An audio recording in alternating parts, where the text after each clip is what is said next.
দর্শক, খুবই গুরুত্বপূর্ণ একটি খবর। ইলিশ ধরার নিষেধাজ্ঞার ভিন্নতায় সুবিধা ভারতের।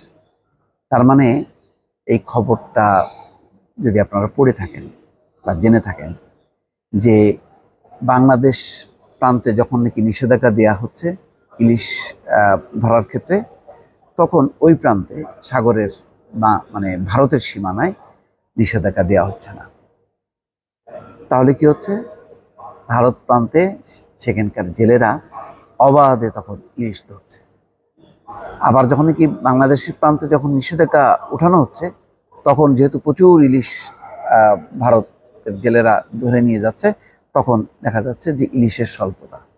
তার মানে ইলিশ মাছ থেকেও বঞ্চিত হচ্ছে এখন বাংলাদেশ। এই হচ্ছে পরিস্থিতি। দর্শক, খবরটা দেখেন খুব কৌশলে কিভাবে বাংলাদেশ ক্ষতিগ্রস্ত হচ্ছে। বাংলাদেশে সাগরে ইলিশ মাছ ধরার ক্ষেত্রে নিষেধাজ্ঞার সুবিধা পাচ্ছেন ভারতের মৎস্যজীবীরা। 1 মাসের বেশি সময় ধরে বাংলাদেশে চলা নিষেধাজ্ঞার সময় ভারতে ইলিশ ধরা চলে। এতে বিশেষ করে ভারতের পশ্চিমবঙ্গের উপকূলে বেশি ইলিশ ধরা পড়ে। দুই দেশের মৎস্যজীবী বিশেষজ্ঞরা এমনটাই বলেছেন।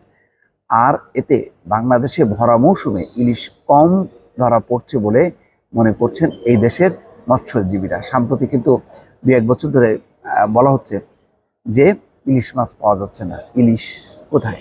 এখন বোঝা গেল যে ইলিশ কোথায়।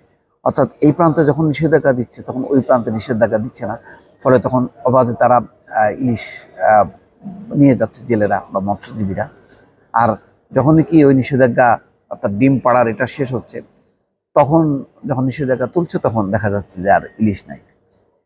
দেশে ইলিশের উৎপাদন সংকট কাটাতে ভারত ও বাংলাদেশ মিলিয়ে একটি অভিন্ন সময়ে নিষেধাজ্ঞা বহাল রাখার কথা বলছেন উভয় দেশের মৎস্যজীবীরা।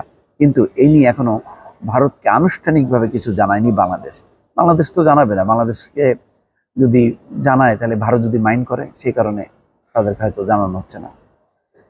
মৎস্য ও পশু সম্পদ মন্ত্রণালয়ের সচিব সাইদ মাহমুদ বেলাল বলেন, বিষয়টি নিয়ে ভারতের সঙ্গে আনুষ্ঠানিকভাবে কোনো কথা হয়নি। আমরা নিজেদের মধ্যে আলোচনা করতে থাকুক নিজেদের মধ্যে, ওইটুকুই। এমন পরিস্থিতিতে দিন দিন ইলিশ উৎপাদনের প্রবৃদ্ধির হার কমছে। 2018-19 অর্থ বছরে ইলিশের উৎপাদন ছিল 5,33,000 মেট্রিক টন।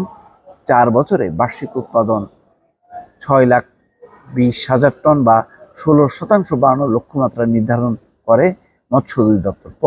তবে 3 বছরে 6.34% লক্ষ্যমাত্রা প্রবৃদ্ধি অর্জন করেছে, যা লক্ষ্যমাত্রার অর্ধেকের কম। এতেই হচ্ছে বোঝা যাচ্ছে যে কিভাবে কমে যাচ্ছে এই পরিসংখ্যান থেকে। বাংলাদেশে ইলিশ সুরক্ষায় 3 মেয়াদে নিষেধাজ্ঞা থাকে। এর মধ্যে অক্টোবরে 22 দিন। এ সময় মা মাছের ডিম ছাড়ার সুযোগ দেওয়া হয়। এরপর বাচ্চা হলে তার সুরক্ষায় 1 মার্চ থেকে 30 এপ্রিল 2 মাস নিষেধাজ্ঞা থাকে। মাছের বৃদ্ধির জন্য 20 মে থেকে 23 জুলাই আবার এক দফা নিষেধাজ্ঞা দেওয়া হয়। কিন্তু লাভ হবে কি? সাগরে তো ইলিশ বাংলাদেশ প্রান্তে, সাগর ভারত প্রান্তেও যাচ্ছে। তা আমরা এই সময়সীমা অনুযায়ী নিষেধাজ্ঞা দিচ্ছি, ওই প্রান্তে ওই সময় নিষেধাজ্ঞা থাকছে না। ফলে ইলিশ চলে যাচ্ছে ভারতে। ভারত প্রচুর পরিমাণে ইলিশ আহরণ করাতে বাংলাদেশে যখন নাকি নিষেধাজ্ঞা প্রত্যাহার হচ্ছে, তখন দেখা যাচ্ছে আর ইলিশ নাই।